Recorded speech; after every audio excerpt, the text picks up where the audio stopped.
आंसुओं की होली मुंशी प्रेमचंद की लिखी एक शानदार कहानी। नामों को बिगाड़ने की प्रथा न जाने कब चली और कहाँ शुरू हुई।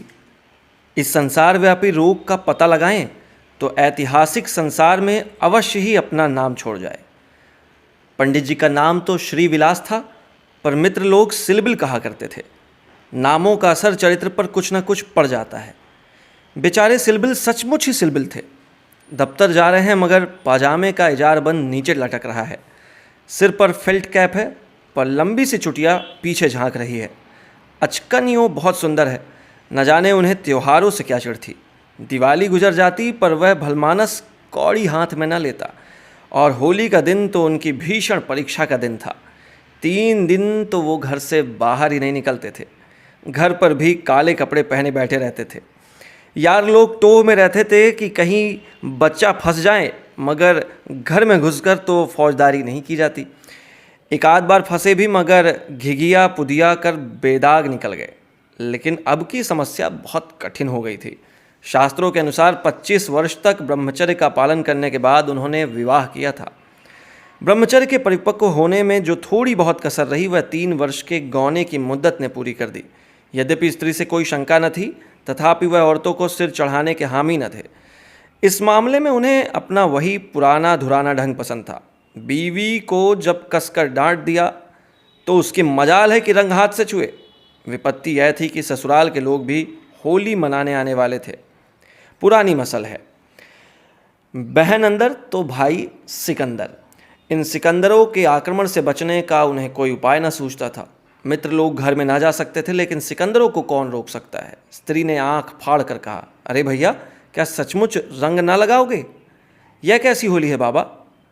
सिलबिल ने त्योरिया चढ़ाकर कहा, बस मैंने एक बार कह दिया और बात दोहराना मुझे पसंद नहीं। घर में रंग नहीं आएगा और ना कोई छुएगा। मुझे कपड़ों पर लाल छींटे देखकर मचली आने लगती है। हमारे घर में ऐसी ही होली होती है। स्त्री ने सिर झुकाकर कहा, तो ना लाना रंग संग, मुझे रंग लेकर क्या करना है? जब तुम ही रंग न छुओगे तो मैं कैसे छू सकती हूँ? सिलबिल ने प्रसन्न होकर कहा, निस्संदेह यही साध्वी स्त्री का धर्म है।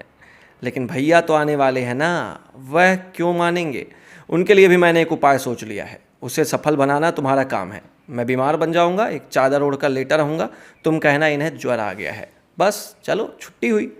स्त्री ने आंख नचाकर कहा, ए नौज, कैसी बातें मुँह से निकालते हो? ज्वर जाए मुद्दई के घर, यहाँ आए तो मुँह झुलस दूँ निगोड़े का। तो फिर दूसरा उपाय ही क्या है? तुम ऊपर वाली छोटी कोठरी में छिपे रहना। मैं कह दूंगी उन्होंने जुलाब आया है, बाहर निकलेंगे तो हवा लग जाएगी। पंडित जी खिल उठे, बस बस बस, यही सबसे अच्छा है। अब आया होली का दिन। बाहर हाहाकार मचा हुआ है। पुराने ज़माने में अबीर और गुलाल के सिवा और कोई रंग न खेला जाता। अब नीले हरे काले सभी रंगों का मेल हो गया है, और इस संगठन से बचना आदमी के लिए तो संभव नहीं। हाँ, देवता बचें। सिलबिल के दोनों साले मोहल्ले भर के मर्दों, औरतों, बच्चों और बूढ़ों का निशाना बने हुए थे। बाहर के दीवान खाने के फर्श और दीवारें, यहाँ तक कि तस्वीरें भी रंग उठी थी। घर में भी यही हाल था। मोहल्ले की ननदें भला कब मानने लगी थी, पर नाला तक रंगीन हो गया था। बड़े साले ने पूछा, क्यों री चंपा, क्या सचमुच उनकी तबीयत अच्छी नहीं? खाना खाने भी ना आए? चंपा ने सिर झुकाकर कहा, हाँ भैया, रात ही से पेट में कुछ दर्द होने लगा। डॉक्टर ने हवा में निकलने को मना कर दिया है। ज़रा देर बाद छोटे साले ने कहा, क्यों जीजी, क्या भाई साहब नीचे नहीं आएंगे? ऐसी भी क्या बीमारी है? कहो तो ऊपर जाकर दिखाऊं? चंपा ने उसका हाथ पकड़कर कहा, नहीं नहीं, ऊपर मत जाइयो, वह रंग वंग न खेलेंगे। डॉक्टर ने हवा में निकलने को मना कर दिया है। दोनों भाई हाथ मल कर रह गए। सहसा छोटे भाई को एक बात सूझी, जीजा जी के कपड़ों के साथ क्यों ना होली खेलें? वे तो नहीं बीमार हैं। बड़े भाई के मन में भी यह बात बैठ गई। बहन बेचारी अब क्या करती? सिकंदरों ने कुंजियाँ उसके हाथ से ली और सिलबिल के सारे कपड़े निकाल निकाल कर रंग डाले। रुमाल तक न छोड़ा। जब चंपा ने उन कपड़ों को आंगन में अलगनी पर सूखने को डाल दिया तो ऐसा जान पड़ा मानो किसी रंगरेज ने ब्याह के जोड़े रंग दिए हों। सिलबिल ऊपर बैठे बैठे तमाशा देख रहे थे, पर जबान न खोलते। छाती पर सांप लोटा जा रहा था। सारे कपड़े खराब हो गए। दफ्तर जाने को भी कुछ न बचा। इन दुष्टों के मारे मेरे कपड़ों से न जाने क्या बैर था। घर में नाना प्रकार के स्वादिष्ट व्यंजन बन रहे थे। मोहल्ले की एक ब्राह्मणी के साथ चंपा भी जुटी हुई थी। दोनों भाई और कई अन्य सज्जन आंगन में भोजन करने बैठे तो बड़े साले ने चंपे से पूछा, कुछ उनके लिए भी खिचड़ी विचड़ी बनाई है? पूरियाँ तो बेचारे आज न खा सकेंगे।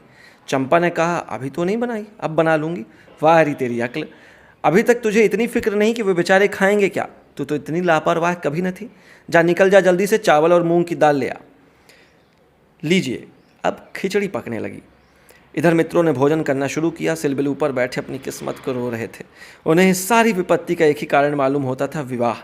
चंपा ना आती तो ये साले क्यों आते, कपड़े क्यों खराब होते, होली के दिन मूंग की खिचड़ी क्यों खाने को मिलती। मगर अब पछताने से क्या होता है। जितनी देर में लोगों ने भोजन किया उतनी देर में खिचड़ी भी तैयार हो गई। बड़े साले ने खुद चंपा को ऊपर भेजा कि खिचड़ी की थाली ऊपर दे आए। सिलबिल ने थाली की ओर कुपित नेत्रों से देखकर कहा, इसे मेरे सामने से हटा ले जाओ। क्या आज ही उपवास करोगे? तुम्हारी यही इच्छा है तो यही सही।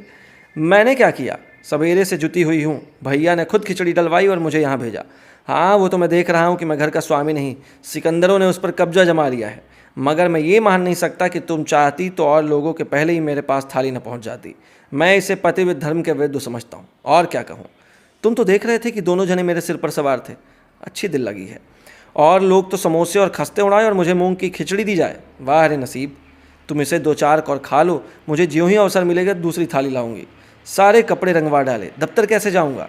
यह दिल्लगी मुझे ज़रा भी नहीं भाती। मैं इसे बदमाशी कहता हूँ। तुमने संदूक की कुंजी क्यों दे दी? इतना मैं पूछ सकता हूँ ना।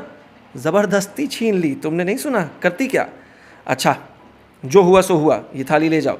धर्म समझना तो दूसरी थाली लाना, नहीं तो आज व्रत ही सही। अब एकाएक पैरों की आहट पाकर सिलबिल ने सामने देखा तो दोनों साले आ रहे हैं। उन्हें देखते ही बेचारे ने मुंह बना लिया, चादर से शरीर ढक लिया और कराहने लगे। बड़े साले ने कहा, कहिए कैसी तबीयत है, थोड़ी सी खिचड़ी खा लीजिए। सिलबिल ने मुंह बनाकर कहा, अभी तो कुछ खाने की इच्छा नहीं है। नहीं, उपवास करना तो हानिकर होगा, खिचड़ी खा लीजिए। बेचारे सिलबिल ने मन में इन दोनों शैतानों को खूब कोसा और विष की भांति खिचड़ी कंठ के नीचे उतारी। आज होली के दिन खिचड़ी ही भाग्य में लिखी थी। जब तक सारी खिचड़ी समाप्त न हो गई दोनों वहां डटे रहे, मानो जेल के अधिकारी किसी अनशन व्रतधारी कैदी को भोजन करा रहे हों। बेचारे को ठूस ठूस कर खिचड़ी खानी पड़ी। पकवानों के लिए गुंजाइश ही न रही। 10 बजे रात को चंपा उत्तम पदार्थों का थाल लिए पतिदेव के पास पहुंची। महाशय मनी मन झुंझला रहे थे। भाइयों के सामने मेरी परवाह कौन करता है? न जाने कहाँ से दोनों शैतान फट पड़े। दिन भर उपवास करवाया और अभी तक भोजन का कहीं पता नहीं। बारे चंपा को थाल लाते देखकर कुछ अग्नि शांत हुई। बोले, अब तो बहुत सवेरा है, 1-2 घंटे बाद क्यों ना आई? चंपा ने सामने थाली रखकर कहा, तुम तो हार ही मानते हो, न जीती।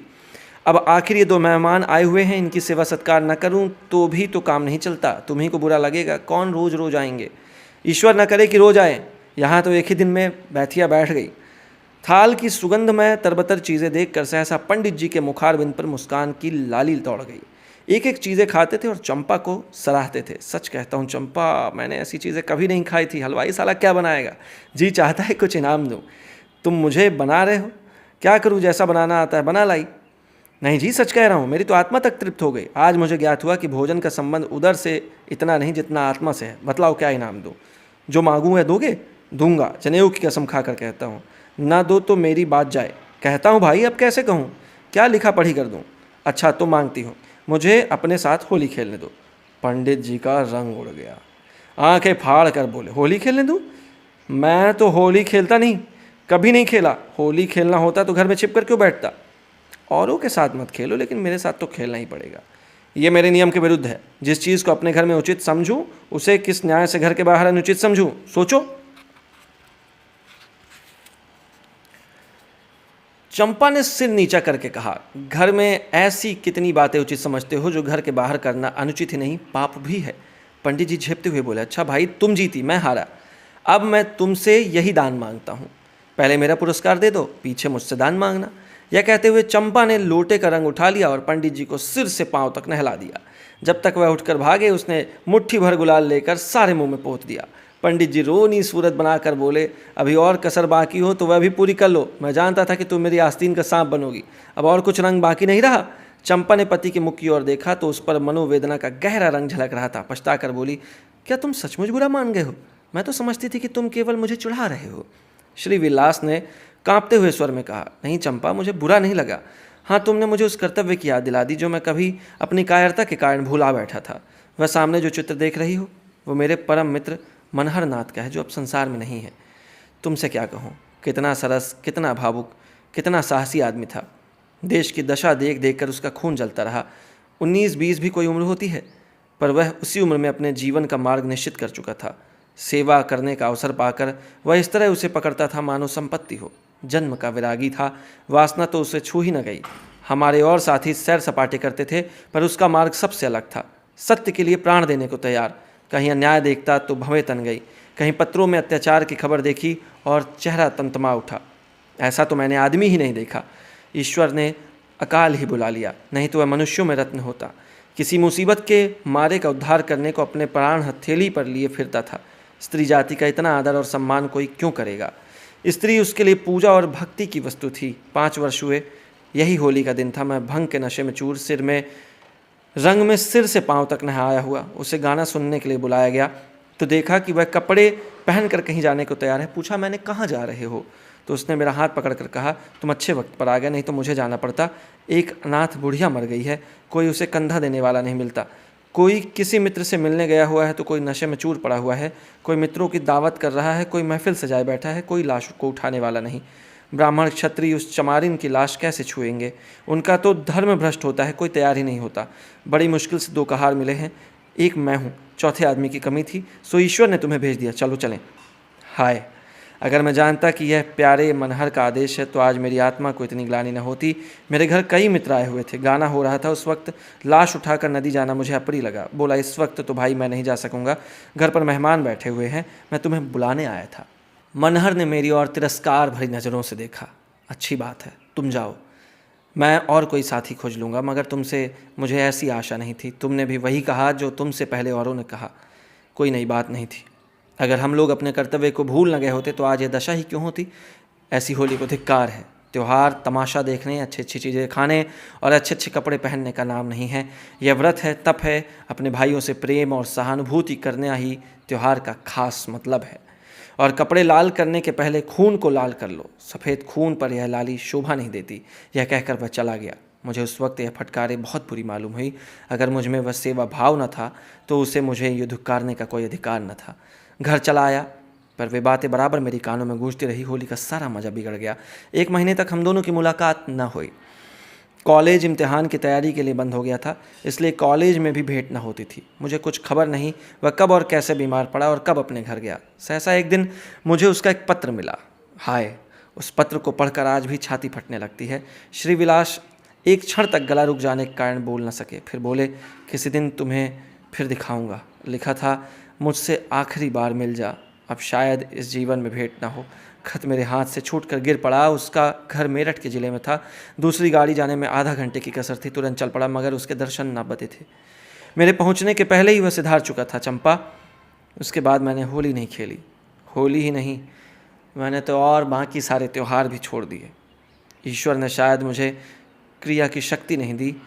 अब बहुत चाहता हूँ कि कोई मुझसे सेवा का काम ले। खुद आगे नहीं बढ़ सकता, लेकिन पीछे चलने को तैयार हूँ, पर मुझसे कोई काम ही लेने वाला नहीं मिला। लेकिन आज वह रंग डालकर तुमने मुझे उस धिक्कार की याद दिला दी। ईश्वर मुझे ऐसी शक्ति दे कि मैं मन में ही नहीं, कर्म में भी मनहरन बनूं। यह कहते हुए श्री विलास ने तश्तरी से गुलाल निकाला और उसे चित्र पर छिड़क कर प्रणाम किया। ये मुंशी प्रेमचंद की लिखी एक बड़ी ही शानदार कहानी, आंसुओं की होली। अपने एक मित्र की याद में, वो मित्र जो सबकी मदद करने को आतुर रहता था। आपको ये कहानी कैसी लगी हमें कमेंट करके ज़रूर बताइएगा। और ऐसी ही और कहानियों के लिए, अच्छी वीडियोज़ के लिए शुभमस्तु को सब्सक्राइब ज़रूर कर लें। जय जय श्री राम।